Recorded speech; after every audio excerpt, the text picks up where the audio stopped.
Nasa linya po natin at may gusto na tayo mga malinawan na mga detalye tungkol po dyan sa sunog dyan sa ilalim ng Culyat Bridge. Nasa linya po natin si General Elmo San Diego, Head ng Department of Public Order and Safety ng Quezon City Government. General, magandang umaga po sa inyo, sir. Good morning po. Hello. Yeah, magandang umaga, Melo, sa libo-libong nakikinig sa Ano atin. po ba nangyari doon? Ba't po nagkasunog? Tulay, nasunog. Ibang pala may mga tao sa ilalim. General, pakikwento nyo nga po anong nangyari dyan. Opo. Oo, tama, Mel. Melo, kasi meron effort na ang city government natin via mga instruction ni mayor natin na ilipat na yan. For so long a time, nagplano tayo rin. Nag-alat ng paglilipatan talaga, kaya lang sobrang dami niyang 38 families actually yan eh. Wow. Unti-unti sanang aalisin. One, nasa danger zone. Pangalawa, syempre yung integrity ng tulay natin naapektuhan, kaya immediately dapat tanggalin yan dyan. Kaya lang nagkaroon nga ng sunog and ang assessment ng DPWH at saka City Engineering Office natin, hindi na pwedeng daanan tulay natin dahil permanent yung damage nung kasi sobrang lakas ng Apoy. sunog kaya nasira yung tulay natin at inaaral ngayon kung paano siya pwedeng buksan.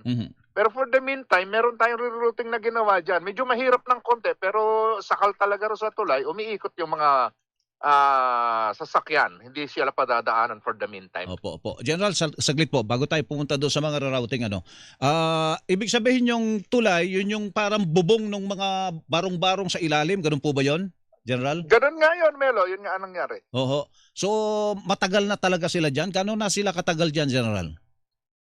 Alam mo to kasi, Melo, ang problema, alisin natin, bibigyan ng pabahay, formerly dinala sa Montalban yan, tapos iniwan yung Montalban dahil walang kabuhayan daw, bumalik ulit sila dyan. Opo. So ganun na naging istorya niyan, pabalik-balik na lang. So this time, tinutukan ng local government natin yan para nang sa ganun maging permanente yung relocation nila. Opo. Ika, ano yung naging dahilan ng sunog? Meron ba sila mga appliances doon? May linya ba ng kuryente doon? Nagluluto ba sila? Ano po ang initial na investigation, General? Yeah, meron nga nagluluto ron at saka sobrang sikip at tapos light materials lang yung gamit nila at saka talagang prone sa sunog. Opo.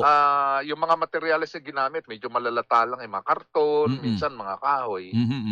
Ngayon, meron pa lang doon, napansin namin, merong main pipe ng tubig doon, General. At mukhang nadilaan din ang apoy yun. Yeah, yung ina-assess din ngayon ng MWSS yung tubo ron kasi water line water main eh. Yun, no? Baka maapektuhan din ang mga services ng NAWASA. Inaaral natin. Pero walang doon, hindi naman sinuspend yung padaloy ng tubig doon sa kung saan pwedeng maapektuhan, General. Wala naman. Yeah, so far wala naman problema kasi yung mga bulb naman kung sakasakali yun lang maapektuhan pero tinitingnan nila yung integrity. Mukhang okay naman so far. Kasi kahit sabihin na yun ay metal, kung na-expose naman sa sobrang init, baka bumigay din, General. Pero ngayon, sinasabi niyo, eksakto, Melo, kasi actually hindi siya metal eh. Copper siya, yung brass ang ginagamit. Kaya may kalambutan ng konti. Opo.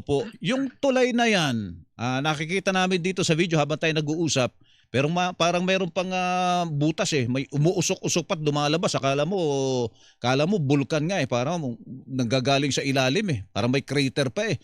So talagang hindi po muna ito padadaanan, General, at kailangan to ma-assess ng DPWH. Sa gano'ng katagal?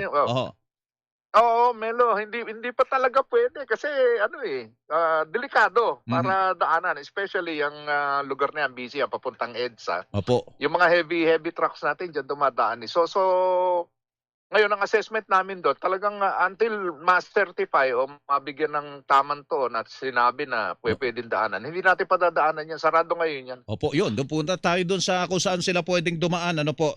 Yan yung kanina nandyan si Alan Gatos, nagre-report sa atin eh.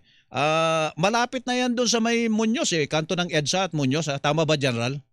Yeah, mga 500 meters na lang ang EDSA Muñoz na yan eh. Meron pa ba silang lilikuan doon para maiwasan po yung tulay? Anong mga kalsada po yun? Sa looban na sila dadaan eh. Pag dumadaan ka ng EDSA, imbis na dumaan ka rin papuntang sa Congressional, umiikot sa loob yan dito sa Bago Bantay. Ayun. Doon sila sa looban dadaan papuntang Mindanao Avenue para ma-shortcut nila yung ruta na ito hindi madaanan. Ngayon, okay. So, dun muna sila. Paano yung mga bus? Ang lalaki nun. Ang liliit na mga kalsada sa loob ng Bago Bantay, General. Magsasakripisyo yan. Actually, ikot sa mas malalapad na lugar yan. Mm-mm.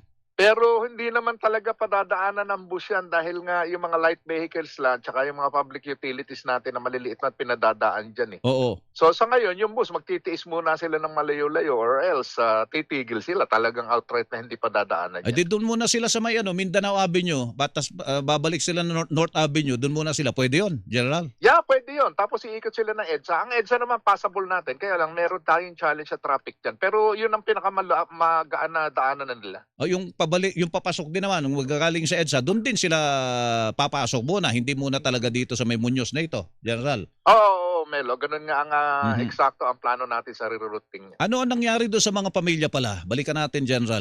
May mga nasaktan ba ron na disgrasyang tao doon habang nagkakasunog? Wala naman, Melo. Buti nga, ganun na nangyari. Pero sila, nasa ngayon, evacuation center namin na tinaalagaan natin. In time for preparation na ililipat na yan. Permanente, hindi na patitiran yung ilalim na yan. At saka wag na talagang babalik doon. Kahit ang sabi nila ay dinala na nga sa malayo-layo, sa may Rizal pala yan. Bumalik din dahil walang kabuhayan daw doon. Kaya dyan Iyon sila. ang eksaktong problema. Actually, yun ang problema namin ngayon. Sige po. General, salamat po at sa mga update na ito, magandang umaga po sa inyo. Sige, good morning sa inyo. Mabuhay. Apo, si Retired General Elmo San Diego, Head ng Quezon City Department of Public Order and Safety.